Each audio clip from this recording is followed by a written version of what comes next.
Hello అండి. టమాటా పచ్చడి రకరకాలుగా చేస్తుంటాను నేను. అందులో చాలా సింపుల్ మెథడ్ ఇది. ఎక్కువ ఇంగ్రీడియంట్స్ ఏమీ అవసరం లేదు. బాండి పెట్టి కొంచెం నూనె వేసి శనగపప్పు, మినపప్పు, ఆవాలు, జీలకర్ర వేసి అవి వేగగానే కరివేపాకు కూడా వేసేసి పోపు వేగగానే స్టవ్ ఆఫ్ చేసేసి కొంచెం ఇంగువ కూడా వేసుకుని పోపుని వేరే గిన్నెలోకి తీసేసుకోవాలి. దీన్ని వేరే గిన్నెలోకి ట్రాన్స్ఫర్ చేసేసాను.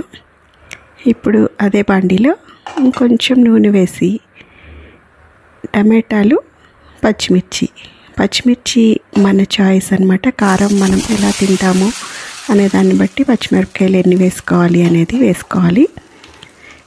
నేను మరీ ఎక్కువ కారం కాకుండా అలా అని తక్కువ కాదు, మీడియంగా వేసుకున్నాను కారంకి.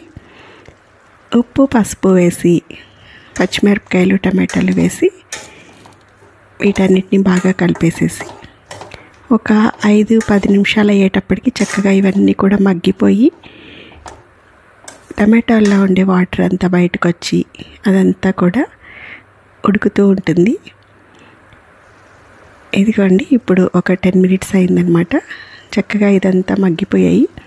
ఇప్పుడు చాలా కొంచెం వేసాను చింతపండు వేసి ఒక్కసారి దీన్నంతటిని మళ్ళీ కలిపి ఇంకొక 5 నిమిషాలు ఉంచి స్టవ్ ఆఫ్ చేసేయాలి.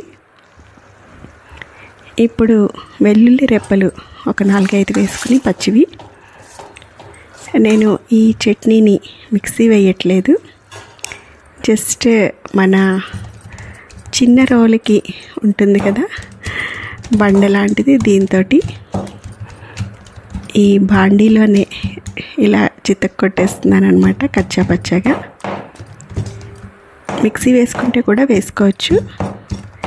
ఇది ఒక డిఫరెంట్ టేస్ట్ ఉంటుంది, అలాగే చాలా చాలా బాగుంటుంది కూడా. తొందరగా అయిపోతుంది. ప్లస్ మిక్సీ వేయాలంటే ఈ వేయించిన టమాటా ఇవన్నీ కూడా చల్లారాలి, కానీ ఇదైతే మనం అలాగే చేసేసుకోవచ్చు. బాండీలో కచ్చాపచ్చాగా దంచేసేసి పైన పోపు కలిపేశాను. అన్నంలోకి చాలా చాలా టేస్టీగా ఉంటుంది, అలాగే టిఫిన్స్లో కూడా బాగుంటుంది.